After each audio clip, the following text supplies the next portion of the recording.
Bonjour, cette semaine, je vais vous montrer ce qui a été fait.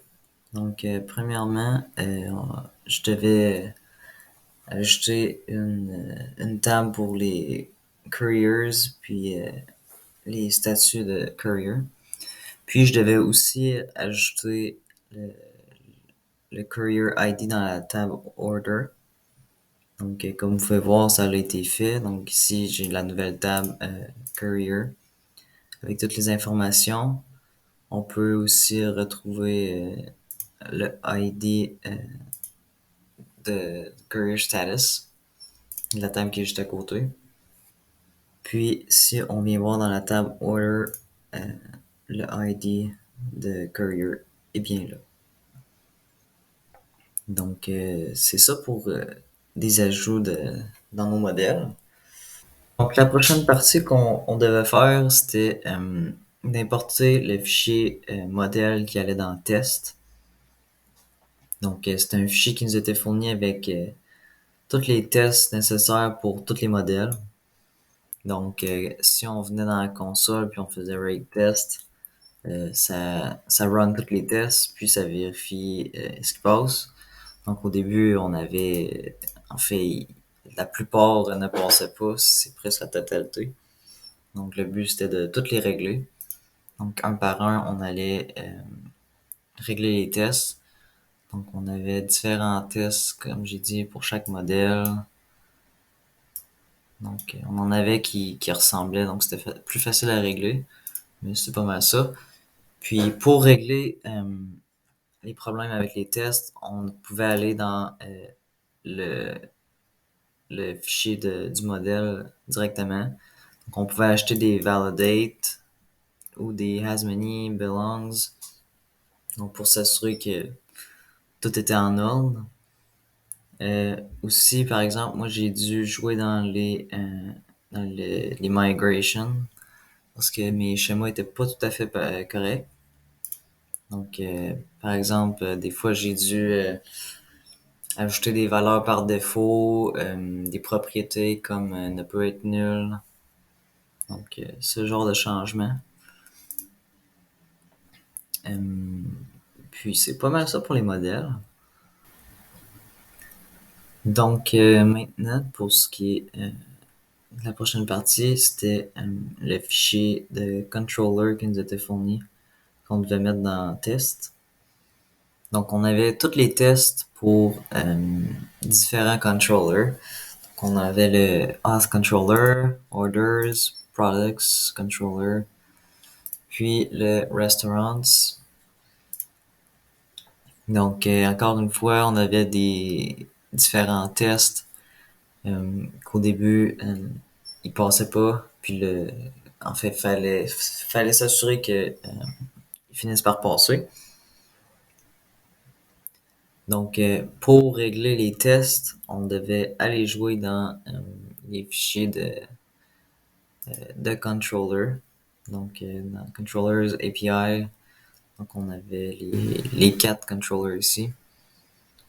Donc, en fait, pour l'action qu'on lui donnait, donc ici, moi c'était index.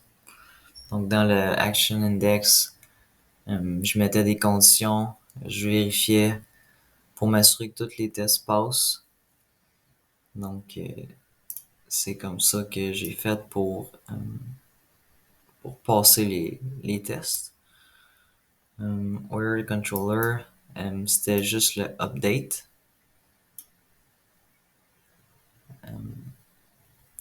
En fait, ici, dans le fond, Order controller, il y avait deux parties. Il y avait la première partie des tests qui nous étaient fournis.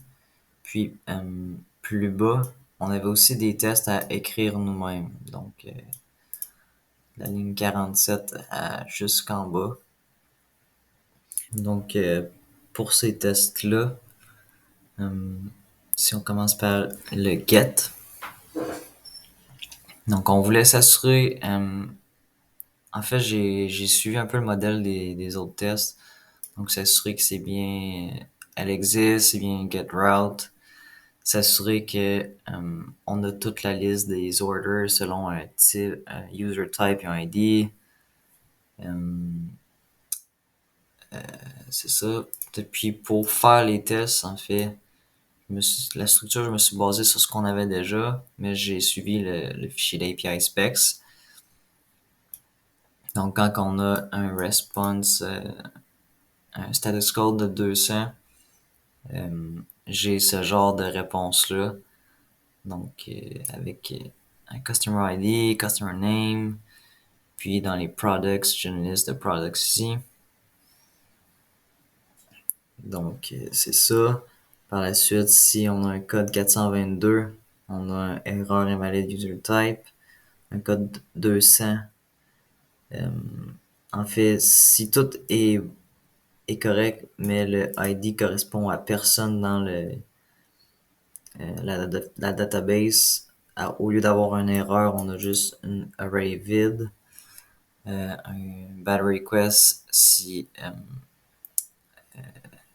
peu importe si c'est user type puis le ID qui est pas là ou les deux sont pas là. Donc c'est sur ça que je me suis basé pour faire les tests. Puis en fait, pour régler ces tests-là, après les avoir construits dans le index action, je me créais des conditions. Donc, je regardais, puis si la condition était vraie ou fausse dans les différents cas, euh, je faisais un render JSON avec l'erreur qu'on devait avoir avec le bon status code. Donc, même chose ici, unprocessable entity. La array vide avec le status 200. Sinon, je faisais un render de la réponse dans le bon format qu'on voulait. Donc, c'est ça pour le get. Maintenant, pour ce qui est du post, c'était pas mal dans le même type encore. Je m'étais fié sur le fichier ici, post, donc selon à quoi devrait ressembler la réponse dans le cas que c'est bon. Si on a un code 400, à quoi ça devrait ressembler. Donc c'était dans le même principe. Donc pour régler ces tests-là, j'ai travaillé dans le action create. Donc je vais chercher mes paramètres, je les store dans des ID. Donc après je vais plus loin, je vais vérifier, je vais chercher dans la database ici, restaurant find by ID. Donc c'est comme ça que j'ai procédé. Donc puis quand on rate test, comme j'ai montré tantôt, tous les tests passent. Donc ça fait pas mal le tour pour cette semaine. Donc merci de m'avoir écouté.